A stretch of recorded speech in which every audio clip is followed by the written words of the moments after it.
chargés à concert, nous chargés à concert. Mimi, président, c'est ce que vous entendez?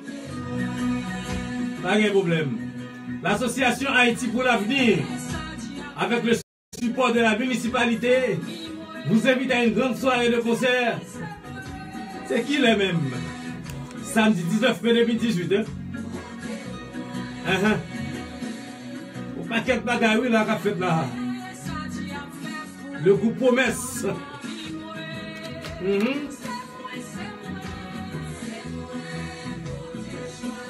Il y a Dialine de la guerre cap là. Jessica Yassé.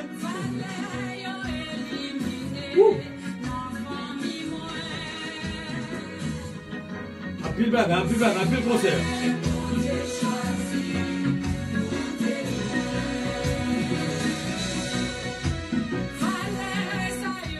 Pas oublier samedi 19 mai 2018, mesdames, messieurs, de 18h à 23h, avec l'association Haïti pour l'avenir.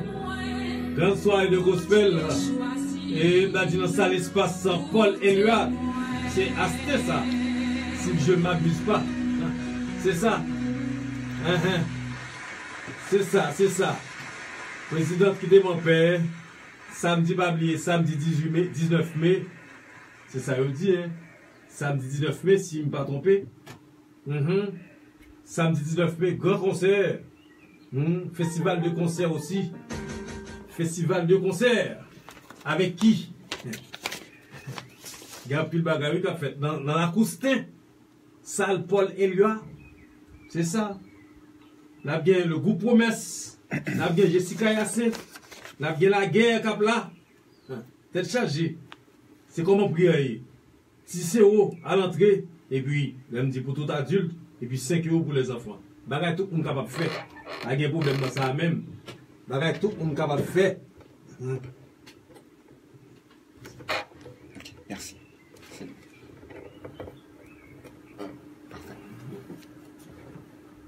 Donc voilà en gros, mesdames, messieurs, nous disons samedi 19 mai, un gros concert dans la Coustin. Samedi 5 mai, c'est dans 60, la pied dans la Couméru. Donc il dit nous-mêmes qui peut aucun programme, pensez passer dans la zone ça, et puis nous avons une distraction. Et nous salué Paul, oui Valérie, nous saluons, pas de problème, nous sommes branchés, et nous partons dimanche. Donc, nous connaissons les boulons fait qu'on est là, et nous salué tout super branché, nous pas de problème ensemble avec nous. Nous continuons à adorer l'Éternel. Parce que là, les 16h, c'est le normalement pour nous faire place avec invitez-nous, qui c'est normalement que le frère Jean-Richard Nozielus qui est avec nous, qui fait nous honneur jeudi. Et toujours, alors, et pas jeudi, toujours, mais qui est toujours prêt. Depuis que nous sollicitons seulement, et nous fait demande seulement, on ne dit pas l'adresse, lui-même l'a venu. Il va quand même encore que vienne partager parole. Eh bien, moment arrivé que nous allons céder micro avec lui, mais là, dit nous tous pour nous être branchés et suivre Paul Bible, parce qu'il y a un pile bagage qui va tomber. Donc, on les messieurs viennent dans l'émission ça, il va venir parler pour ne rien dire. Donc, ou même, si vous voulez vraiment entrer dans la maintenant, seulement, c'est mettre au prêt. Mettre au prêt pour capable de, en quelque sorte, baigner, plonger dans la piscine ensemble avec elle, pour la pleuver, nous-mêmes nous lever avec toute bénédiction. Mesdames, messieurs, mes frères et sœurs, le moment de la prédication est arrivé avec notre frère Jean-Richard Nozielus. Que Dieu lui dépouille de tous les esprits, de tous les mauvais esprits, qu'il soit loin, pour que tout ce qu'il va dire au nom de Jésus soit béni. Soit béni et soit béni au nom de Jésus. Amen. Amen.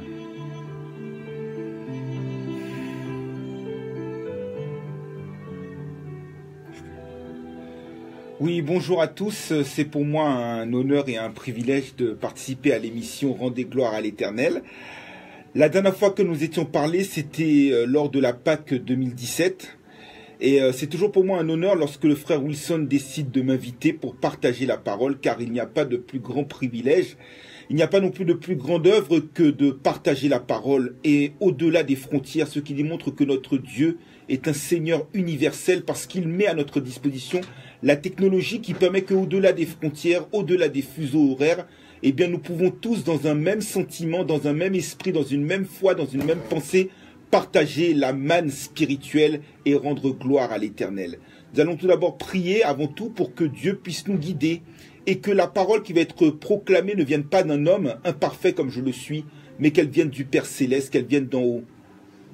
Seigneur Dieu Tout-Puissant, nous te sommes reconnaissants. Reconnaissants parce que Seigneur, tu nous as donné le souffle de vie.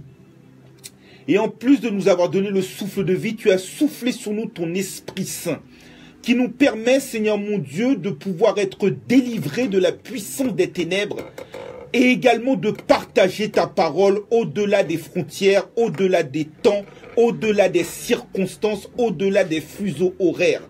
Seigneur, tu nous permets, par la grâce que tu nous donnes, de pouvoir mener à bien la mission que tu nous as donnée, qui est de prêcher partout la bonne nouvelle. Seigneur, nous voulons cet après-midi t'entendre nous parler. Nous voulons que chaque personne qui écoute ou qui regarde, Seigneur mon Dieu, cette émission sur les réseaux sociaux, reçoive de ta part une parole qui puisse venir affermir sa foi et la rapprocher de toi. Seigneur, fais-moi disparaître et parle à ton peuple. Nous voulons que le volume de ta parole augmente, Seigneur mon Dieu, et qu'elle retentisse dans les cœurs, et que les cœurs soient vivement touchés pour agir de ta part. C'est la prière que nous adressons au nom de Jésus-Christ. Amen. Mes chers amis, que la grâce et la paix de Dieu vous soient données au nom de Jésus-Christ. Pour moi, c'est un privilège d'être ici, et surtout en cette période qui est aussi particulière. Particulière parce que le mois de mai, notamment en France, est un mois qui est spécial. Car c'est un mois où il va y avoir 4 jours fériés. Et en général, les jours fériés sont un temps de repos, mais aussi un temps de réflexion, un temps aussi de rétrospective, un temps d'un bilan. Bilan notamment pour les élèves, qu'ils soient à la maternelle, qu'ils soient au primaire, qu'ils soient dans le secondaire. Un temps de bilan parce que s'approchent les conseils de classe qui vont pouvoir permettre de faire une évaluation de toutes les connaissances qui ont été acquises au cours de l'année scolaire écoulée et qui vont permettre de voir si effectivement l'élève a pu acquérir le socle de connaissances nécessaires pour lui permettre de passer à l'échelon scolaire supérieur.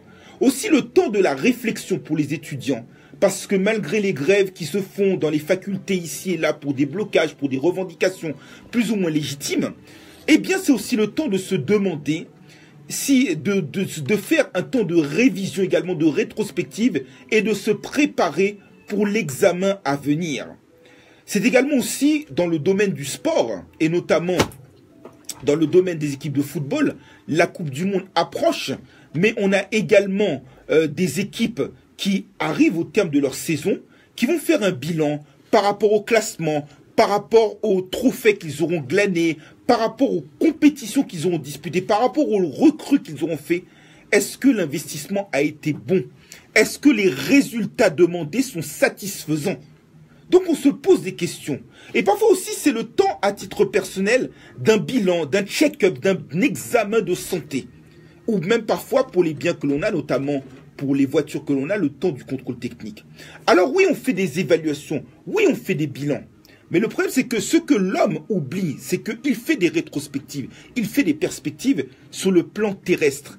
Mais nous ne devons jamais oublier en tant que serviteurs de Dieu que nous ne sommes qu'une vapeur qui apparaît pour un peu de temps et qui ensuite n'est plus. Nous ne devons jamais oublier que nous devons demander à notre Dieu de nous donner, de nous enseigner à bien compter nos jours et à appliquer nos cœurs à la sagesse. Et de faire donc un bilan, de savoir où nous en sommes sur le plan spirituel et où nous voulons aller. C'est la question que Dieu nous demande d'avoir. C'est de savoir ce qu'il nous faut faire. Alors bien sûr, faire un bilan parce que nous devons comparaître devant le tribunal de Christ. Faire aussi d'avoir une perspective parce que puisque nous sommes ressuscités avec Christ, nous devons nous affectionner aux choses d'en haut, là où Christ est assis à la droite de Dieu. Alors bien sûr, nous avons un temps de repos terrestre. Mais nous devons, comme le disait le pasteur que je salue, pasteur Jérémy Chamard, qui peut-être nous écoute, eh bien, il faut aussi se préparer pour le temps du repos spirituel. Et aussi faire des provisions spirituelles, faire une réservation spirituelle pour savoir où est-ce que nous voulons aller, dans quelle perspective nous voulons nous orienter. Parce que souvent, lorsqu'on fait un bilan, lorsque l'on fait des vacances, lorsqu'on fait une réservation, en général, le résultat, on le connaît avant même que la chose se réalise effectivement. Dans le même ordre d'idées, notre vie spirituelle, selon que nous décidons d'emprunter la voie étroite, le chemin resserré que peu emprunte, ou le chemin spacieux, nous savons exactement, avant de l'emprunter, quelles vont en être les conséquences. Eh bien, il en est de même dans nos vies spirituelles. Dans nos vies spirituelles, avant même le résultat que nous allons prendre, eh bien, nous savons exactement quelles sont les conséquences de nos actes. Nous savons exactement quelles vont être les conséquences de nos paroles. Et cet après-midi, c'est à nous de choisir. C'est à nous de savoir si nous voulons emprunter le chemin de la justice ou le chemin de l'impiété. Et c'est ce choix que nous allons faire à la lecture du verset de la manne du jour, tiré du second épître de Pierre, au chapitre 2, verset 9. Voici ce que nous dit l'apôtre Pierre dans son second épître, au chapitre 2 et au verset 9. L'apôtre Pierre nous dit clairement ceci. Écoutez bien, que celui qui a des oreilles entende ce que l'Esprit veut lui dire cet après-midi. Le Seigneur sait délivrer de l'épreuve les hommes pieux et réserver les injustes pour être punis au jour du jugement. Je répète encore la manne du jour. Le Seigneur sait délivrer de l'épreuve les hommes pieux et réserver les injustes pour être punis au jour du jugement. Que le Seigneur daigne bénir cette portion de l'Écriture pour l'édification commune de nos âmes. Ce second épître a été écrit par l'apôtre Pierre. L'apôtre Pierre a eu un parcours assez particulier avec notre Seigneur et Sauveur Jésus-Christ. En effet, alors que Pierre était un simple pêcheur de poissons, Jésus l'a appelé à devenir un pêcheur d'hommes. En Marc chapitre 1er verset 16.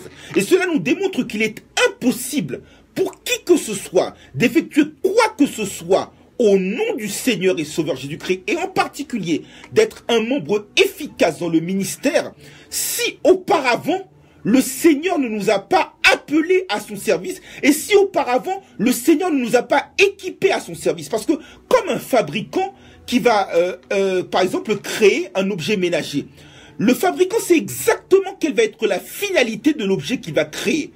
Et il va équiper cet objet de telle sorte qu'il puisse remplir à bien la fonction à laquelle il est destiné.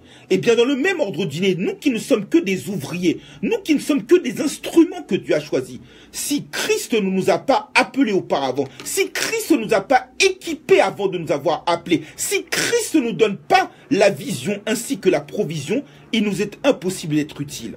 Le deuxième aspect du ministère de l'apôtre Pierre, c'est que lorsque nous rencontrons Christ et lorsque nous agissons avec Christ, nous ne pouvons pas le rencontrer, nous ne pouvons pas agir pour lui sans que nous ayons reçu une révélation de sa part.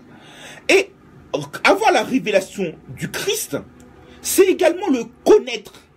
C'est un verbe que je vais utiliser fréquemment dans la prédication du jour. C'est le connaître, mais cela suppose aussi avoir développé une communion avec lui.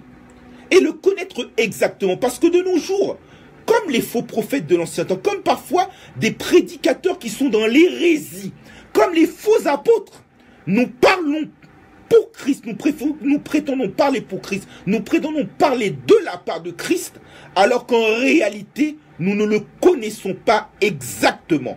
Or, le rôle du prédicateur est de dispenser avec droiture la parole de vérité, de dispenser avec rigueur, avec rectitude, avec précision la parole de la vérité. Et en l'occurrence, Jésus, avant de nous envoyer au front, va nous tester pour voir si notre degré de communion avec lui est exact, est précis et sincère. Et il va demander à ses disciples, mais qui dit-on, d'après vous, qui dit-on que je suis? Les uns disent que je suis Élie, les autres disent que je suis Moïse. Mais vous, qui dites-vous que je suis? Et là, Pierre va lui dire que tu es le Fils de Dieu. Et là, Jésus va lui répondre qu'il a bien répondu. Il va lui dire que Simon Pierre, ce n'est ni le ciel, ce n'est pas la terre qui t'a révélé ceci, mais mon Père qui est dans les cieux. Et il lui a dit que Simon Pierre, sur ce roc, je bâtirai mon église, et les portes du séjour des morts ne prévaudront point contre elle. Et il lui dira également que je te donne les clés du royaume des cieux. Tout ce que tu liras sur la terre sera lié dans les cieux. Tout ce que tu délieras sur la terre sera délié dans les cieux. Matthieu chapitre 16, versets 16 à 19. Et c'est la puissance que Jésus va lui donner. Mais cependant, Pierre va également faire une confession à Jésus, c'est que même si tous l'abandonnent, lui ne l'abandonnera pas. J'ai l'exemple à l'esprit de la parabole de l'enseignement de Jésus sur le pain de vie, là où les uns et les autres vont abandonner Jésus. Les uns et les autres vont dire que mais cette parole est trop dure, la parole sur laquelle nous devons manger son corps, que symbolise le pain, et boire son sang, que symbolise le fruit de la vigne. Eh bien les uns et les autres vont abandonner Christ en disant que cette parole est trop dure, qui peut l'accepter? Et alors que les uns et les autres vont l'abandonner, Pierre va dire cette parole forte en Jean 6, verset 68, « À qui irions-nous? Tu as les paroles de la vie éternelle. » Et Pierre, après cette confession sur le Fils de Dieu, sur le fait que Christ a les paroles de la vie éternelle, au moment où s'approche le temps de la crucifixion, Pierre va lui dire que même si tous t'abandonnent, moi je ne t'abandonnerai pas. Et c'est là que cela aussi nous enseigne que dans le ministère, nous devons savoir faire preuve d'humilité. Parce que souvent, nous arrivons à un level, nous arrivons à un standard, nous arrivons à un statut, nous arrivons à un niveau qui effectivement nous rapproche de Dieu, effectivement nous donne une connexion, effectivement nous donne une communion, effectivement nous donne des révélations, effectivement nous permet d'accomplir des miracles. Mais l'orgueil est un poison qui peut détruire notre vie spirituelle et détruire notre communion avec Dieu. Et surtout, faisons en sorte de ne pas prendre d'engagement dont nous sommes pour Dieu et pour Christ, sans avoir la certitude absolue que nous respecterons effectivement cet engagement. Et là, en l'occurrence, l'apôtre Pierre va faire cette confession que même si tous t'abandonnent, moi je ne t'abandonnerai pas. Et pourtant, à 3 reprises, il va renier Jésus en disant qu'il ne le connaît pas. Et il est impossible d'avoir la communion avec Christ en le reniant. Et il est impossible d'avoir la présence et la plénitude de l'esprit et donc d'être dans la piété lorsque nous sommes séparés de Christ. Et Pierre, en l'occurrence, va le ressentir parce que l'une des caractéristiques du fruit de l'esprit, tel qu'exposé en Galates chapitre 5, versets 22 et 23, c'est d'ailleurs le deuxième caractère du fruit de l'esprit, c'est la joie. Et de par le fait que Pierre va renier Jésus et donc ne va plus avoir la moindre communion avec Jésus, il va, comme cela est dit en Luc 22, verset 62, en pleurer amèrement. Il va être séparé de Christ. Mais nous savons que notre Dieu est lent à la colère et qu'il est riche en bonté, qu'il ne se lasse pas de bénir, qu'il ne se lasse pas de pardonner. Et donc, après sa résurrection, après avoir soufflé sur les disciples en Jean chapitre 20, verset 20, en leur disant « Recevez le Saint-Esprit », Jésus va avoir un entretien après avoir mangé. Parce que souvent, lorsque l'on veut reprendre un frère dans la foi, il ne faut pas l'exposer publiquement. Il faut avoir le tact, il faut avoir la douceur, la tempérance pour être capable de lui parler en privé. Et Jésus va parler en privé à l'apôtre Pierre en Jean chapitre 21, verset 15 et suivant, en lui disant « Pierre, m'aimes-tu » Et Pierre va lui répondre à 3 reprises « Oui ». Et en fin de compte, Jésus a voulu remettre les compteurs à zéro. Puisque Pierre l'a renié 3 fois, l'a trahi 3 fois, alors à 3 reprises, il va, en l'occurrence, lui demander est-ce qu'il l'aime, de telle sorte qu'il va remettre les compteurs à zéro. Et que Pierre ayant les compteurs à zéro, ensuite Jésus va lui renouveler le mandat, renouveler la confiance, en lui disant « Paie mes brebis ». Et l'apôtre Pierre, effectivement, va avoir cette mission. Et après avoir reçu le Saint-Esprit, et avant que Jésus monte au ciel, en Actes chapitre 1er, verset 8, il va dire à ses disciples, vous recevrez une puissance, le Saint-Esprit survenant sur vous, et vous serez mes témoins à Jérusalem, dans la Samarie et dans la Judée, et jusqu'aux extrémités de la terre.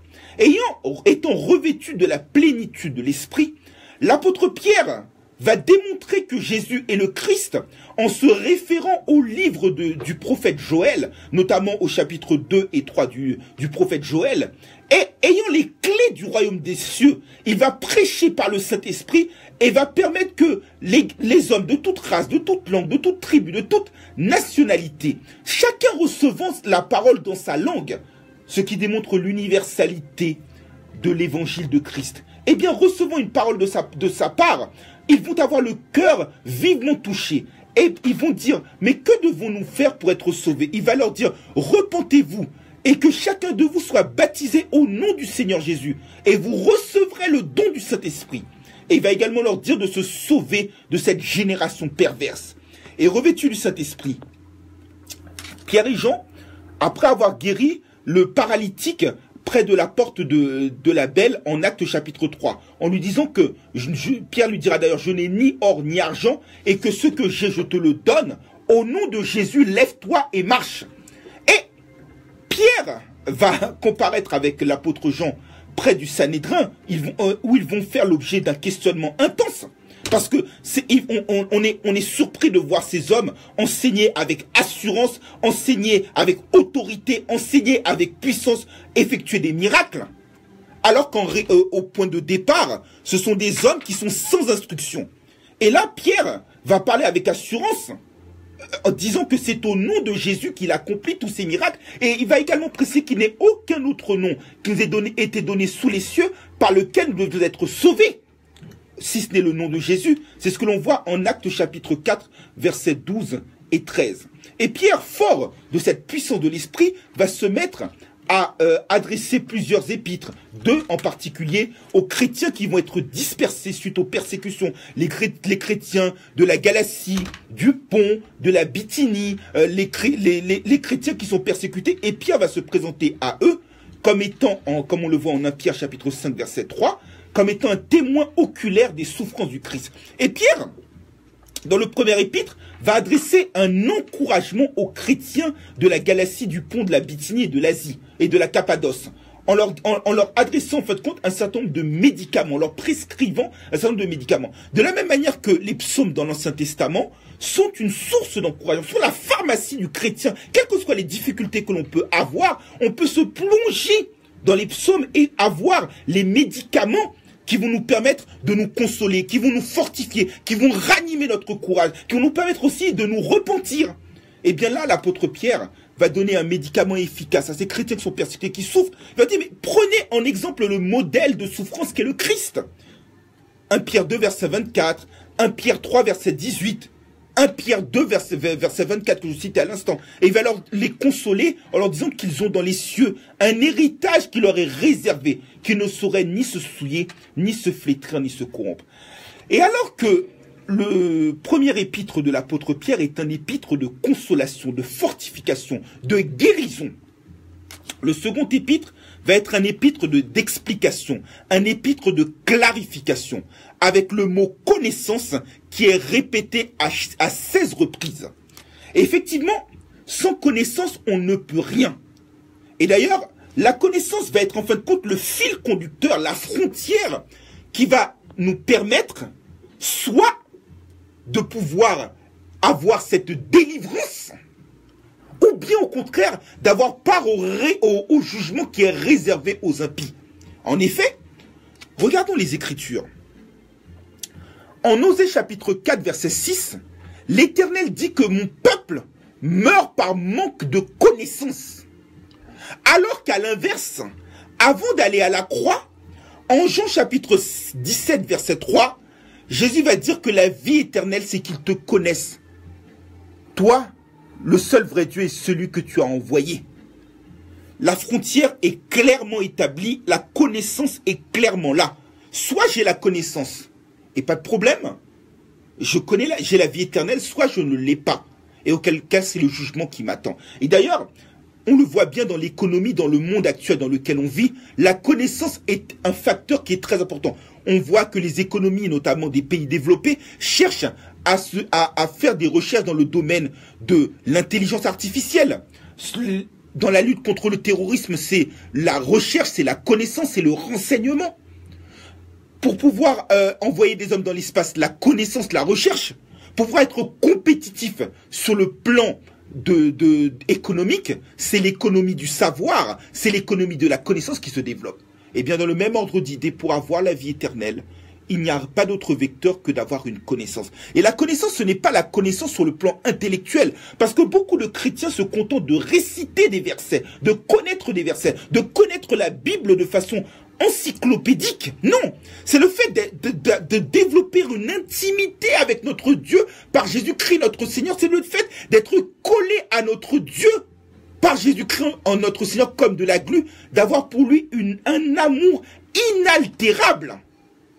Et Paul dit bien une seule chose, il ne veut pas être retrouvé avec sa connaissance qui vient de la loi, mais avec la connaissance de Jésus-Christ, son objectif suprême. Philippiens 3, versets 9 à 11, parce qu'il sait que ainsi il pourra parvenir à avoir la communion à la souffrance de Christ, et également, si cela est possible, parvenir à la résurrection d'entre les morts. Et là, cette communion est nécessaire, cette connaissance est nécessaire, parce que dans le second épître, l'apôtre Pierre lance un avertissement.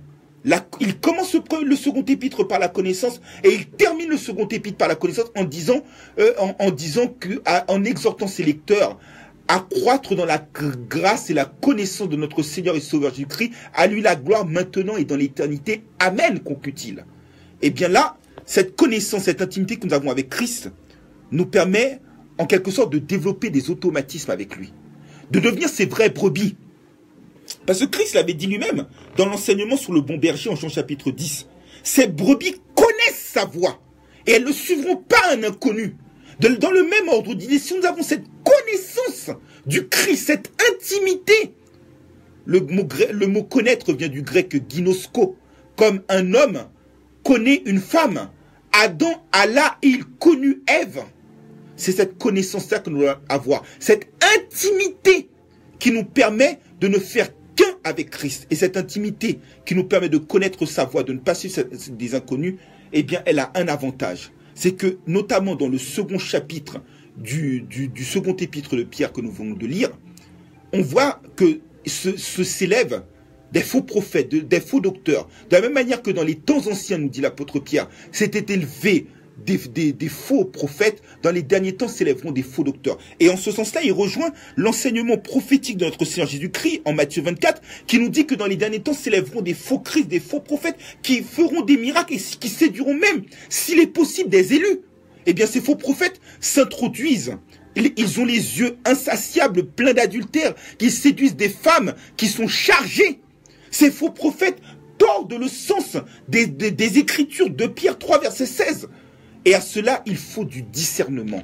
À cela, les chrétiens doivent s'efforcer d'avoir une croissance.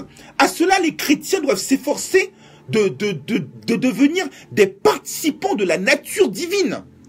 Et à cela, ils doivent s'efforcer de ne pas retourner à ceux qu'ils ont vomi. Parce qu'effectivement, avoir un tel comportement, être dans l'ignorance, je crois que de mémoire que c'était Kennedy qui disait que l'éducation coûte cher. On pense que l'éducation coûte cher, mais en réalité, l'ignorance coûte plus cher que l'information. Dans le même ordre d'idées, nous devons veiller à fortifier, à édifier notre foi. Parce qu'en effet, notre ignorance, notre méconnaissance, notre mépris, notre ignominie nous coûterait beaucoup plus cher que notre connaissance. Soyons curieux de Christ. Ayons soif de Christ. Dévorons sa parole afin qu'elle fasse l'allégresse et la joie de nos cœurs. Et ainsi, en quelque sorte, exerçons-nous à demeurer dans la crainte de notre Dieu, dans la connaissance de son nom, dans sa grâce, dans la piété. Et là, en l'occurrence, l'apôtre Pierre nous dit que notre Seigneur sait délivrer les hommes pieux des épreuves. Mais il attend avant tout, parce que notre Dieu, en quelque sorte, ne signe pas de contrat. Parce qu'un contrat, ça a une durée. Contrat de travail peut avoir une durée déterminée ou indéterminée, mais il est amené tôt ou tard à prendre fin. Tandis que Dieu signe avec nous une alliance éternelle. Et il nous dit en Jérémie 31, verset 13, que je t'aime d'un amour éternel, c'est pourquoi je te conserve ma bonté. Et cette bonté s'exerce notamment dans la délivrance. Mais avant tout, il y a une condition première, c'est la piété.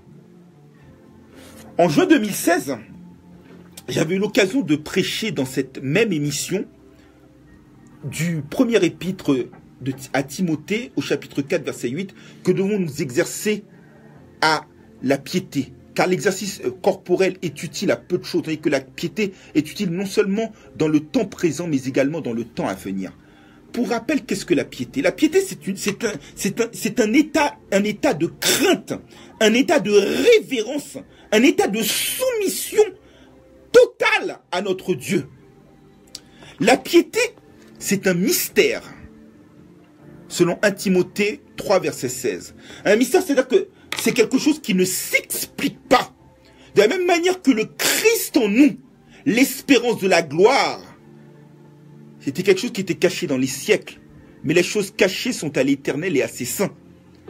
Deutéronome 29, verset 29. Eh bien, la piété, c'est quelque chose qui ne se comprend pas, qui ne s'explique pas. L'enlèvement est quelque chose qui ne s'explique pas. Le mariage entre Christ et l'Église, comme entre l'homme et la femme, est quelque chose qui ne s'explique pas. Eh bien, la piété est un mystère qui est grand. Et pourtant, la piété est un exercice obligatoire pour le chrétien. Eh bien, on nous dit dans la pub, selon le site internet mangerbouger.fr, qu'il nous faut manger 5 fruits et légumes par jour. Eh bien, de la même manière, en ce qui concerne la piété, c'est un exercice qui est obligatoire. La piété est autant plutôt obligatoire, car, en fait, c'est la doctrine selon le Christ. Si quelqu'un veut suivre, non pas une doctrine, qu'elle soit baptiste, pentecôtiste, adventiste, méthodiste ou les autres istes, que je ne sais, mais si on veut suivre la doctrine du Christ, qui est le chemin, la vérité et la vie, il n'y a pas d'autre doctrine que la piété. La piété, c'est une source de contentement, car elle nous permet de nous contenter de ce que l'on a. Elle nous permet de ne pas tomber dans les travers de la folie, de l'amour, de l'argent, par lesquels tant et tant d'hommes ont fait naufrage quant à la foi.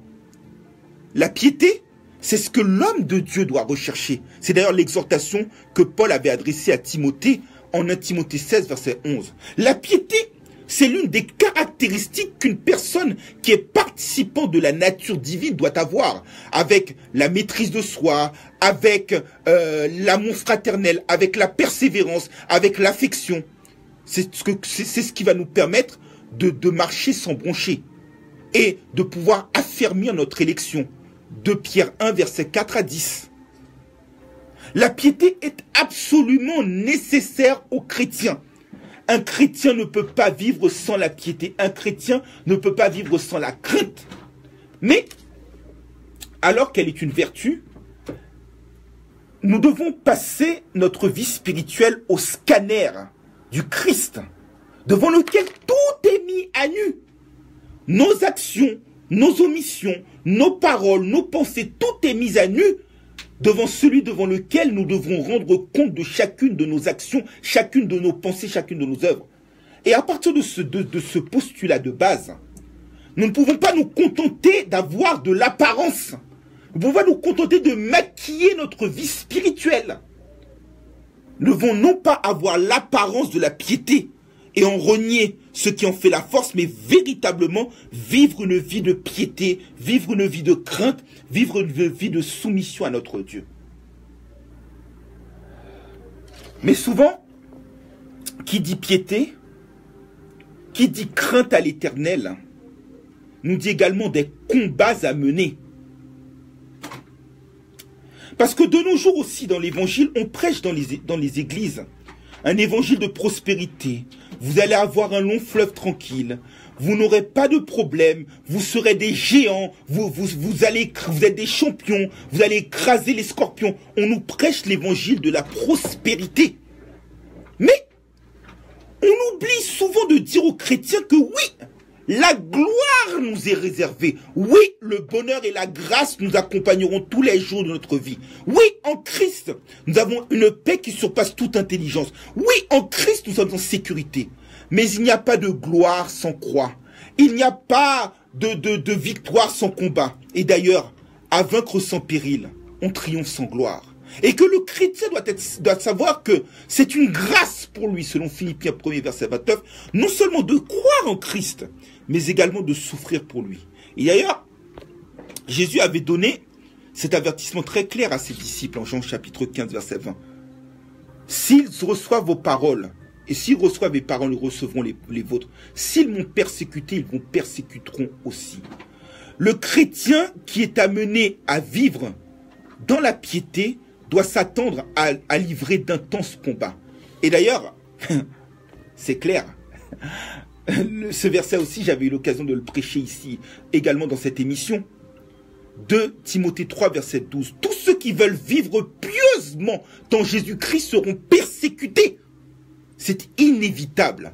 C'est la persécution qui nous attend de toutes sortes de manières. Et d'ailleurs, si l'apôtre Pierre nous dit que l'Éternel sait délivrer de l'épreuve les hommes pieux, c'est l'épreuve qui nous attend. D'ailleurs, notre foi doit être éprouvée comme l'or l'est par le feu, afin que notre foi qui est plus précieuse que l'or doit être éprouvée, afin que nous obtenions la louange, la gloire et l'honneur. Lorsque Jésus-Christ apparaîtra, 1 Pierre 1er verset 7, il faut que nous soyons éprouvés, il faut que nous soyons persécutés pour que notre foi puisse gagner en valeur, puisse gagner en qualité, puisse gagner en percussion, puisse gagner en profondeur, puisse gagner en puissance.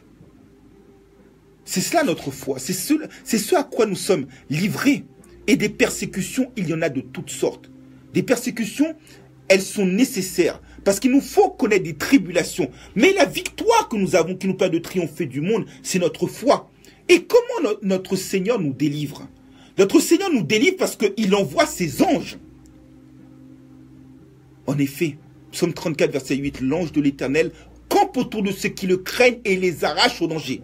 Il installe lui-même sa présence à nos côtés. Quand je marche dans la vallée de l'ombre de la mort, je ne crains aucun mal, car tu es avec moi, ta houlette et ton bâton me rassurent. Il nous donne un forfait illimité de bénédictions, de grâce, de protection. Si Dieu est pour nous, qui sera contre nous? Il est fidèle envers nous tous les jours. Il sait délivrer de l'épreuve les hommes pieux. C'est la raison pour laquelle il nous dit 365 fois dans les Saintes Écritures, ne crains point. Ne crains point. 365 fois. C'est-à-dire que tous les jours, nous n'avons pas à craindre parce qu'il est là pour nous délivrer. Jéhovah Shalvéon, le grand libérateur, est là pour nous délivrer de l'épreuve. Et comment il nous délivre? Par ses anges qui exécutent ses ordres, qui nous arrachent au danger, par sa présence, par les bénédictions spirituelles qu'il nous accorde, et notamment les armes spirituelles qui nous mettent à l'abri de toute attaque, les fruits spirituels qui nous immunisent, les dons spirituels qui nous fortifient.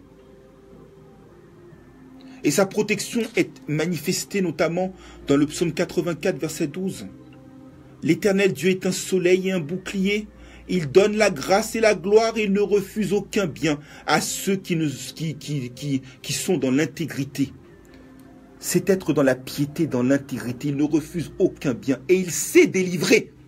C'est-à-dire que l'épreuve est là.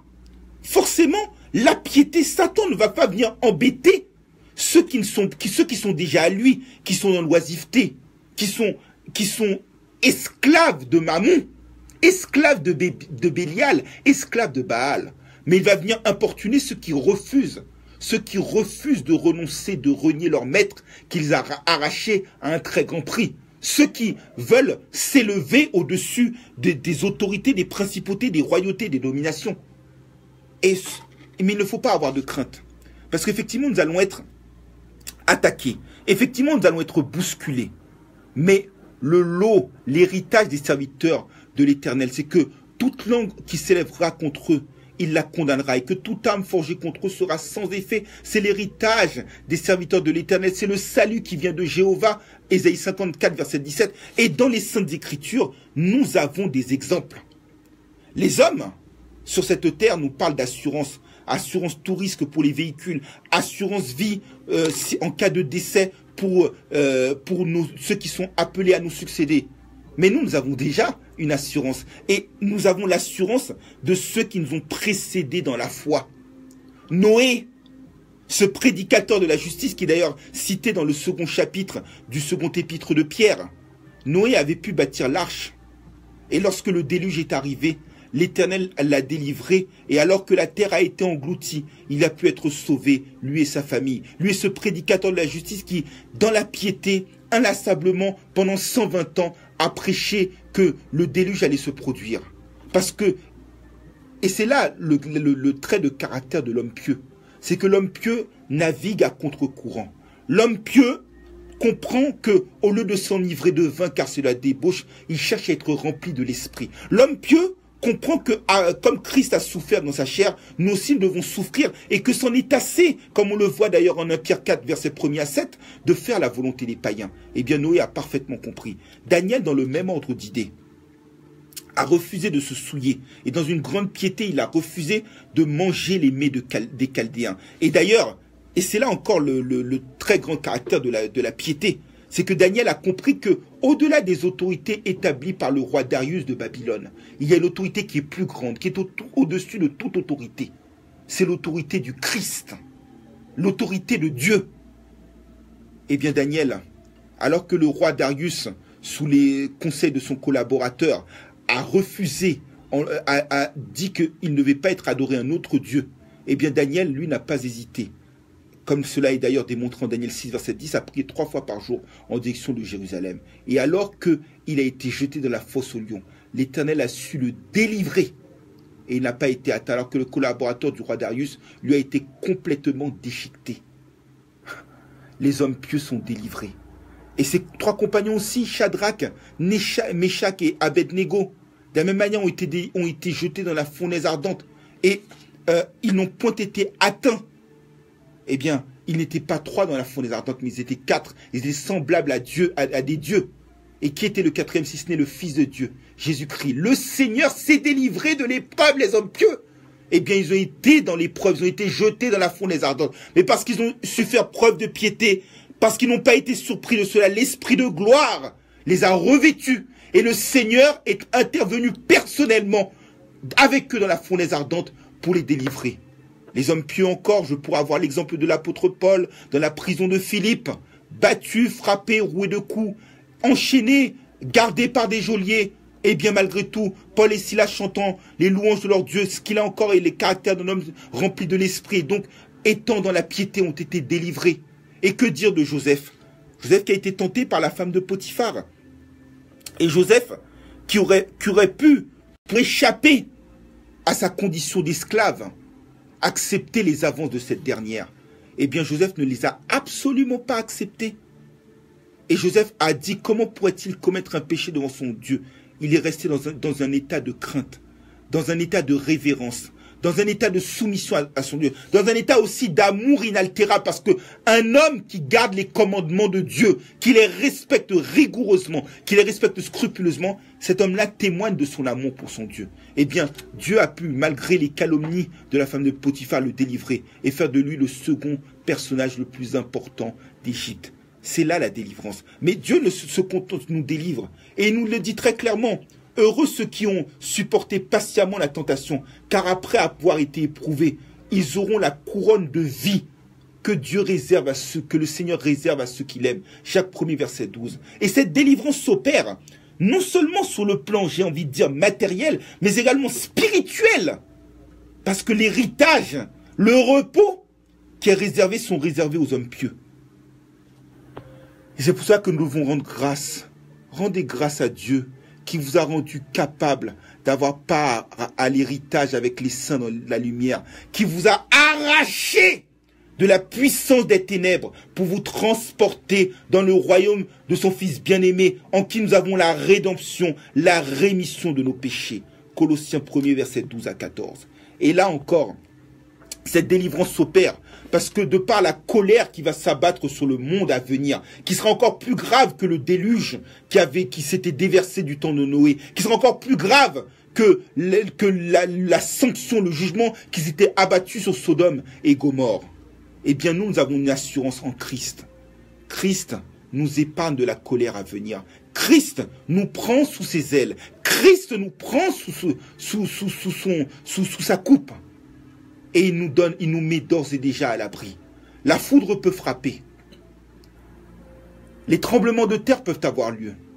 notre fondation est sûre, car celui qui bâtit la maison, la pierre vivante, qui est l'édifice principal, grâce auquel toute la maison tient, c'est le Christ. Et dès lors qu'il est le fondement de notre foi, nous n'avons absolument pas à craindre ni à être ébranlés. Mais nous savons aussi que Christ est le juste juge, que Christ ne donnera pas ses perles au pourceau, que notre Dieu ne donnera pas sa gloire en vain, que notre Dieu n'est pas un Dieu de désordre, mais un Dieu de paix, que le souverain pasteur, que le bon berger qui a donné sa vie pour ses brebis, sera dans les derniers temps séparer les boucs des brebis. Et justement, les boucs, ce sont les injustes. Les injustes, ce ne sont pas ceux qui ont fait de mauvaises œuvres. Parce que pour être clair, vous et moi, nous sommes imparfaits et pécheurs. Et par essence, nous sommes injustes. Mais dans sa grâce, Dieu nous a pardonnés en Christ. Et nous qui étions injustes, il a fait de nous des hommes et des femmes justes. En effet, Christ nous dit clairement 2 Corinthiens 5, verset 21, lui qui n'a point connu le péché, s'est fait pécher afin que nous devenions justice de Dieu. Heureux l'homme, c'est la justification, dont le péché est pardonné, dont la transgression est effacée. Psaume 32, verset 1er. Oui, nous sommes justes par le sang de Jésus. Mais ceux qui ont refusé cette grâce, ceux qui ont négligé ce si grand salut, ceux qui ont pris l'apparence de la piété, mais qui en ont renié ce qui en fait la force, ce qui en fait le fondement, eh bien ceux-là sont réservés à un jugement, à un tourment sans fin. Mais qui sont ces injustes? Ces injustes, ce sont ces hommes, ces faux prophètes, ces faux docteurs, qui retiennent injustement captive la vérité. Romains 1er, verset 18. Effectivement, dans les églises, et c'est pour ça que les hommes et les femmes, les brebis du Christ, ne doivent écouter que la voix du bon berger. Et doivent également savoir développer une oreille spirituelle. Voyez, un médecin, lorsqu'il prend ses matériaux, notamment pour prendre la mesure de notre tension artérielle, ou encore pour mesurer les battements de notre cœur, en écoutant attentivement les battements de notre cœur, sera, contrairement à un kidam ou un patient, ou à une personne comme moi qui est totalement ignorante dans les domaines de la médecine, le médecin pourra vous dire si votre cœur bat normalement ou pas. Dans le même ordre d'idée, un musicien, un maestro, sera parfaitement capable de déceler quelle voix est alto, quelle voix est ténor, quelle voix est soprano, quelle voix est la basse, parce qu'il a l'oreille fine, parce qu'il a l'acuité. Et bien de nos jours, les chrétiens doivent savoir développer une ouïe spirituelle, une oreille spirituelle, et avoir en eux un esprit de révélation, un esprit de discernement, et ne pas accorder toute voix à tout esprit. Parce qu'on a des hommes qui savent trafiquer la parole, qui savent, avec éloquence, avec talent, se déguiser en ange de lumière pour donner un évangile falsifié, pour donner un évangile déformé, pour donner un évangile qui, au lieu de nous affermir, nous rend des proies faciles des forces destructrices de Satan, le diable. Eh bien, il faut avoir l'oreille fine, parce que certains hommes savent manipuler et savent tenir captive la vérité, et donner simplement un bout de la parole, mais pas l'autre, alors que le mandat que nous avons reçu, comme le même que l'apôtre Paul en Actes chapitre 20, c'est de donner, de dispenser tout le conseil de Dieu. C'est de prêcher toute la parole, en toute occasion, favorable ou non. C'est vrai, les hommes ont la démangeaison d'entendre les choses agréables à leurs oreilles. Mais un médicament n'est bon que s'il est amer. Et c'est vrai que parfois la parole peut être amère à nos cœurs. Elle peut être dure à accepter. Mais qu'est-ce qu'elle est délicieuse pour nos cœurs et qu'est-ce qu'elle est délicieuse pour le salut de nos âmes.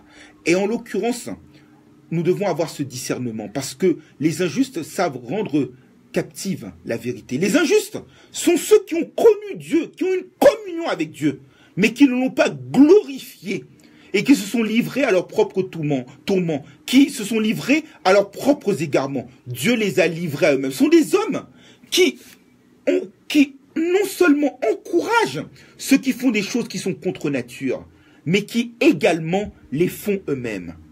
Les injustes Ce sont ceux qui sont livrés à toutes sortes d'impudicités, qui sont décrites en 1 Corinthiens chapitre 6, versets 9 à 11.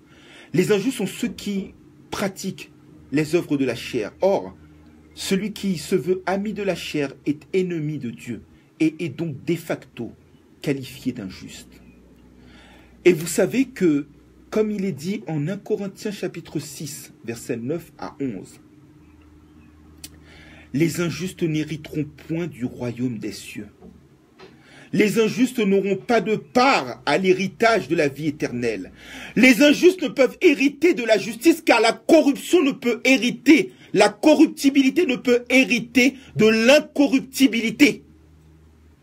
Et pour ces hommes-là, comme il est dit dans le psaume 1er, ils ne résistent pas au jour du jugement. Ils sont comme la paille que le vent dissipe. Ces hommes-là ne peuvent avoir part au soleil qui va luire. Comme cela est dit en Malachie 3, verset 16, jusqu'à Malachie 4, verset 3. Ces hommes-là ont la part dans le livre, ont la part dans l'étang de feu.